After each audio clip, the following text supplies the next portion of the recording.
إمليل أول محطاتنا في طريقنا إلى حيث يوجد شمهروش ملك الجن في الموروث الشعبي المغربي، وآخر عهدنا بوسائل النقل الحديثة، وليس أمامنا إلا طريقة واحدة للوصول إلى غايتنا.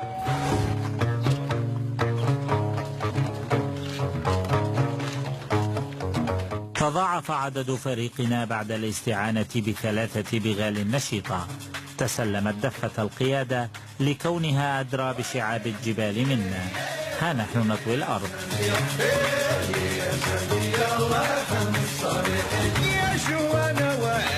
في الطريق هنالك قادمون وذاهبون، أما الوجهة والمقصد فهو شمهروش أو شمهورش بحسب اللهجة في منطقة جبال الأطلس.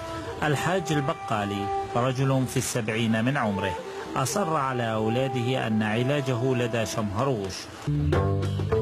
وصلنا قبة غير نظامية تحيطها جبال موحشة تضم بين جنبات صخورها أسرابا من الغربان المسكونة بالأرواح بحسب ما يعتقد القائمون على المكان. نحن نجلس في محكمة الجن، أعلى سلطة للجن بحسب الموروث الشعبي المغربي. تتقدم هذه السلطة سيدي شمهروش الذي هو بمثابة ملك الجن، إلى جواره عدد من المقامات لأسماء جن آخرين، سيدي ميمون، باشا حمو، للعيشة إلى آخره. يعتقد كل من يزور هذا المكان أن هناك محكمة ربانية سوف تفض النزاعات بين الإنس والجن، إذا كان ظالما أو مظلوما سوف يأخذ حقه. دعونا نرى هذا الجزء من المحكمات. يا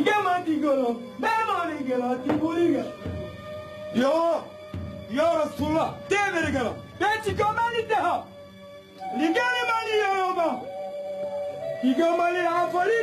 يا رسول الله يا حبيب الله يا رسول الله يا حبيب الله، العفو من عندك يا كريم.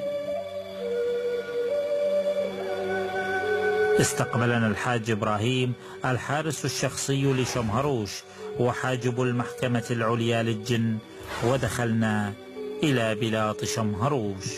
قصة شمهروش أنه هو ليس بإنس وهو بجن، وهذا مقام كان يعبد فيه لا أقل ولا أكثر.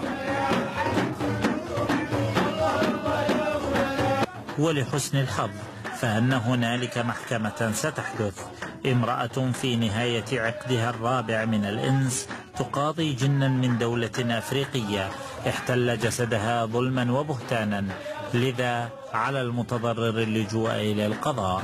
فتقول الأسطورة عندما لا تفيد الطقوس الاحتفالية ولا القرابين المقدمة في تهدئة الجان وإخراجه من مساكنه الآدمية، ينصح المريض باللجوء إلى محكمة الجن الكبرى.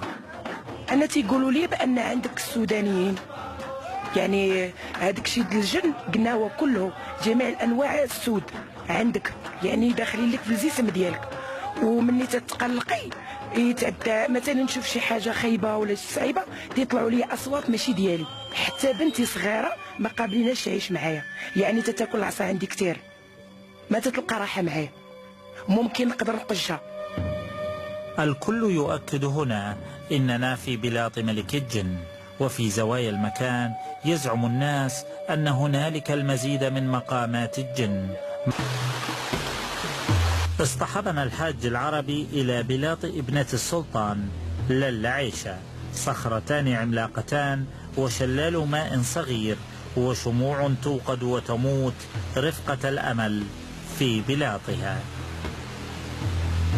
حصر ديال سيدي شمهروش هو هذا اللي انه جن ماشي ميت، حي، والناس كتجي تزور هنا. هذه هي المحكمه، وضروري غتكون محكمه بحال الانس عنده محكمه ديالو، حتى الجن عنده محكمه ديالو، باش حتى واحد حتى شي جن ما كيتعدى على الانس. المحكمه كتكون باينه، كيكون الرعد، كيكون 45 دوغري ديال الصهد، وهنا كيكون الرعد وكيكون الشتا والبرق ملي كيجي الملك سيدي شمهروش. عدنا أدراجنا وتسلمت البغال مرة أخرى زمام الأمور. أما حصيلتنا من المشاهدات فتختصرها العبارات التالية: عالم أسطوري تحيطه روايات شفوية لا مكان للمنطق فيه، عدنا منه مثل ما قصدناه بعلامات استفهام تفرخ بعضها، ويقين بأنه لا ضار ولا نافع إلا بأمر الله جل في علاه. لبرنامج MBC في أسبوع، محمد العرب من عمق سلسلة جبال الأطلس الكبير.